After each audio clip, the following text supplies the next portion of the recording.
Welcome to a very special Power Nation, as Katie and I are coming to you from the legendary Indianapolis Motor Speedway in Speedway, Indiana. The 500 is the world's largest single-day sporting event with over 300,000 spectators in the stands. We get, on average, about 3,000 to 4,000 people just on race day alone. I think it all comes down to the legacy behind the car. One of the best things is a lot of people have their own story and passion of this place, and they relate that with the cars that they remember from their childhood or their favorite 500, and they pass that along to the other generations that they bring along with them. So it's a pretty special day in a lot of people's hearts. I've made my way inside the Indianapolis Motor Speedway Museum, where on any given day, you can find 60 historic cars, 30 race winners, which are directly behind me, and of course, get up close and personal with the coveted Borg-Warner Trophy. By the way, it's much larger in person.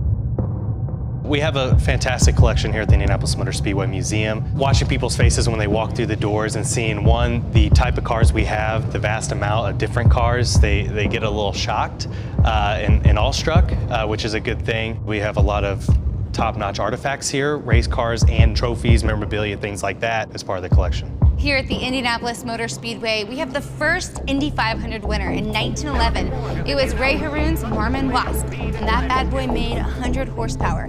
Compare that to today, where these drivers are running cars at 500 to 700 horsepower. Today, we had to move Ari Leyendyke's winning car, his first win of the 500. It takes a little effort. Sometimes we'll trailer it, obviously, if the weather's bad or it goes off-site. But if it's here inside the track, we'll just tow it with a tow car. So it usually takes 2 to 3 people to push the car out, hook it to the tow strap, have someone in the car. When you move these race cars, it gathers attention. It's not too discreet to move a red and white Domino's Lola around the speedway. So we get stopped by tours. People love to see the cars, and having them outside, they're in a different light. The sun hits them, they kind of pop in that way. Sonax is the official car care supplier of the Indianapolis Motor Speedway Museum. They've been around for 68 years, and when you're dealing with cars that are worth more than homes, you only want the best. Sonax was founded in 1950 in a small town just north of Munich, Germany, called Neuburg. It's a 4th-generation company founded by the Hoffman family. We imported it here starting in 2009, and a couple years ago we became the official car care supplier for the Indianapolis Motor Speedway Museum. Some of the unique components of this, and something that the museum felt very confident in, is that there's no real fillers, things that are dangerous for the paint of these cars that are truly irreplaceable. So they felt comfortable allowing us to come in, and we've really enjoyed the partnership. And Rob here is going to show me how to buff a hood start to finish. Sure. We're simply going to take the machine, we're going to apply 3 to 4 dots of our EX polish on a medium pad, and we're just going to start the process being confident that the product's going to work here. So we're going to make 4 to 6 passes.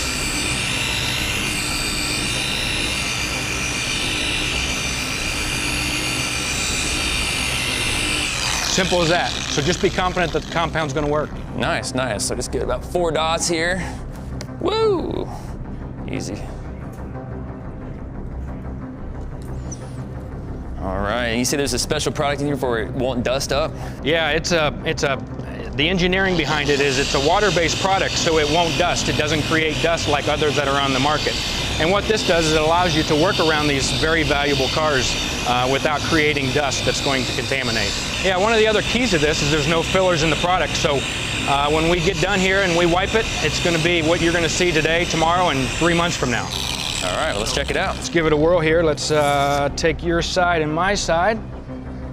Looks pretty good. Looks really good. Well, I hate to admit it, but I think we need to get a Sonax shirt on you. There you have it. Apparently, I got a new skill set, Katie, so I'm going to stay right here, keep buffing. Maybe I'll move on to the Indy cars next. Back to you. Here at the Indianapolis Motor Speedway, they do a fantastic job here. And although they may share the Indianapolis Motor Speedway name, they are not affiliated with the track. They're a nonprofit, and if you care to donate, check out indyracingmuseum.org. Also, a big thanks to the Indianapolis Motor Speedway for letting us come in and just have a really good time, as well as the Sonax guys for teaching me how to wax. Thanks, Sonax. It's about time.